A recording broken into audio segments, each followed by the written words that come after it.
नमस्कार। तो देखिए, आपको पता है कि HPRCA जो है वो नोटिफिकेशन निकाल चुका है TGT की। आपने भरना स्टार्ट अभी कर भी दिया होगा, अगर नहीं किया है तो आप जल्दी ही स्टार्ट कर देंगे। चलो, जैसे भी डेट होगी उसके हिसाब से आप भरना स्टार्ट कर देना। परंतु इसका सिलेबस क्या रहेगा डिटेल में वो बात करना ज़रूरी है कि कितने क्वेश्चन आएंगे, कैसा सिलेबस रहेगा, कैसे पेपर जो है ये कंडक्ट करवाया जाएगा। यहाँ पर बहुत सारी बातें हैं जो करनी है। तो उससे पहले टेलीग्राम पर आपको हर एक जानकारी दे दी जाती है। टेलीग्राम पर ज्वाइन करने के लिए अपने टेलीग्राम से @allexam31 करके सर्च कर लेना, टेलीग्राम चैनल मिल जाएगा। अब देखिए कैसे होगा। ये होगा कंप्यूटर बेस्ड टेस्ट। कंप्यूटर पर जो है वो टेस्ट ये होगा, कंप्यूटर बेस्ड टेस्ट CBT ये होने वाला है। और इसमें जो है वो टोटल जो है वो 200 क्वेश्चन रहने वाले हैं। 200 क्वेश्चन रहने वाले हैं। हर एक क्वेश्चन जो होगा वो आधे नंबर का जो है वो होगा, हाफ मार्क्स का क्वेश्चन होगा। पेपर की जो ड्यूरेशन होगी वो सिर्फ 2 घंटे होगी। मतलब 120 मिनट में आपको 200 क्वेश्चन जो है वो सॉल्व करना है। तो मतलब टाइम स्ट्रेटजी आपके पास एक प्रॉपर होनी चाहिए। एक टाइम स्ट्रेटजी के बाद आपके पास दूसरी चीज़ क्या होनी चाहिए, दूसरी चीज़ आपके पास जो है वो सिलेबस का पता होना चाहिए कि पढ़ना क्या है, क्या नहीं पढ़ना है।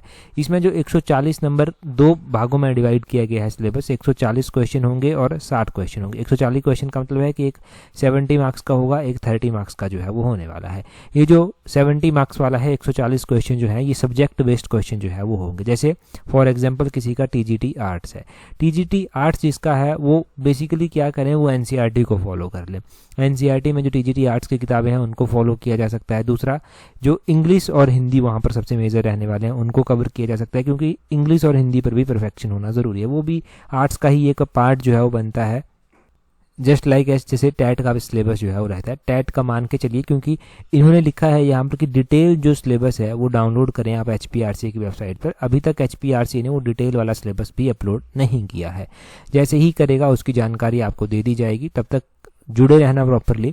अब बात यहाँ पर है कि अगर किसी का TGT नॉन मेडिकल है तो उसके लिए +1 +2 का सिलेबस कवर करेंगे। अगर मेडिकल है किसी का तब भी +1 +2 का सिलेबस जो है वो कवर किया जाएगा।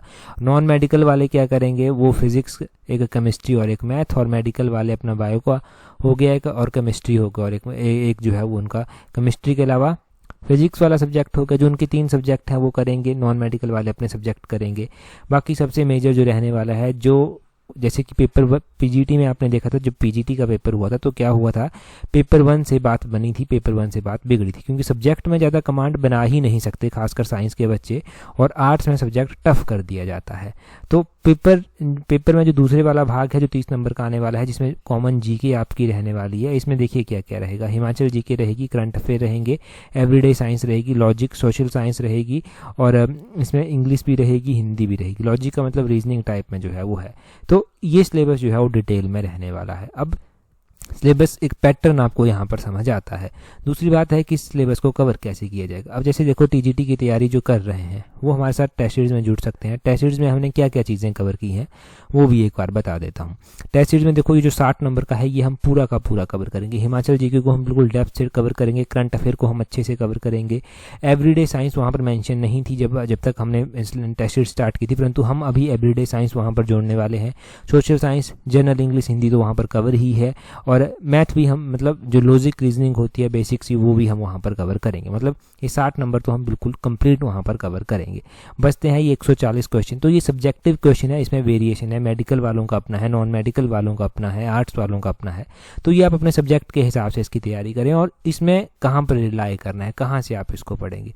मैं तो यही सुजेस्ट करूँगा कि आर्ट्स वाले भी +2 तक की किताबें NCERT की जो है वो पढ़ें, और मेडिकल नॉन मेडिकल वाले भी जो है वो +2 तक की किताबें पढ़ें। उसमें ज़रूरी नहीं कि मेडिकल नॉन मेडिकल सिर्फ NCERT पर ही जो है वो डिपेंड रहेंगे। मेडिकल नॉन मेडिकल वाले वो बाकी जो इन्होंने +1 +2 में जो किताबें पढ़ी हैं उनके ऊपर ज़्यादा विश्वास भी किया जा सकता है, क्योंकि मेडिकल नॉन मेडिकल को ज़्यादा डिटेल में पढ़ना पड़ेगा, वहाँ पर ज़्यादा सर्च आपको करनी पड़ेगी।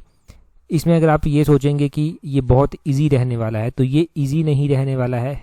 70 नंबर वाला टफ टास्क रहेगा, 30 नंबर वाला मेरिट टास्क रहेगा। तो अब आपको स्ट्रैटेजी बनानी है यहाँ पर 70 मार्क्स की भी और 30 मार्क्स की भी।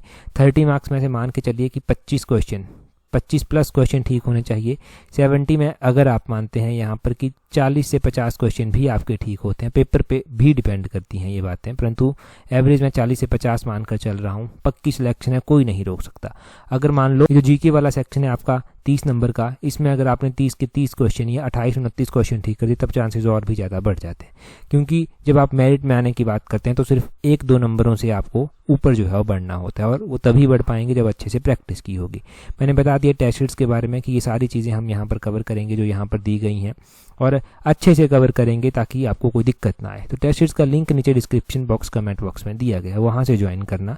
अब देखो टेस्ट शीट जब भी आप ज्वाइन करेंगे, टेस्ट शीट्स का ग्रुप उसके बाद ज़रूर ज्वाइन कर लेना, क्योंकि वो ग्रुप काफ़ी हेल्प आपकी करने वाला है। उस ग्रुप में सारी अपडेट्स आपको मिल जाएंगी। हम आपको ईमेल भी करेंगे, अगर आपको कोई दिक्कत आती है तो आप हमें ईमेल करें, हम बाद में चलकर आपके साथ कांटेक्ट भी कर लेते हैं जब ज़्यादा क्वेरीज आपकी होती हैं, उसमें आपको कोई दिक्कत नहीं आएगी। परंतु सबसे ज़्यादा ज़रूरी ये है कि एक टाइमली प्रॉपर स्ट्रेटजी बनाएं। अपने सब्जेक्ट के ऊपर तो फोकस करना है, परंतु दूसरे सेक्शन को लाइटली नहीं लेना है। जिन्होंने भी पीजीटी में पेपर 1 को लाइटली लिया था उनकी सिलेक्शन हो ही नहीं पाई, और जिन्होंने पेपर 1 को सीरियसली लिया था वो पेपर को क्वालिफाई कर जॉब भी उनको मिल गई, और पेपर 2 में उनका चाहे इतनी कमांड थी भी नहीं। तो मेरिट में आने वाली बात करें, ना कि एक भेड़ चाल में चलने वाली बात करें। डेप्थ में चीज़ों को सोचें और समझें, फिर कोई भी स्टेप जो है वो लें। बाकी जब भी बहुत ज़्यादा डिटेल से सिलेबस आएगा उसको हम ज़रूर डिस्कस करेंगे। अभी जितना हमारे पास थी इन्फॉर्मेशन, ऑफिशियल इन्फॉर्मेशन ही हम डिस्कस करते हैं। जितनी इन्फॉर्मेशन थी उतनी हमने डिस्कस कर दी। टेलीग्राम पर कैसे ज्वाइन करना है, अपने टेलीग्राम से @allexam31 सर्च करना है, आपको हमारा टेलीग्राम चैनल मिल जाएगा। यहाँ पर वही अपडेट आपको दी जाती हैं जो एग्जाम पॉइंट ऑफ व्यू से इंपॉर्टेंट होती हैं, एग्जाम में जो चीज़ें आपकी हेल्प करती हैं। इस वीडियो में इतना ही। That's all, thank you.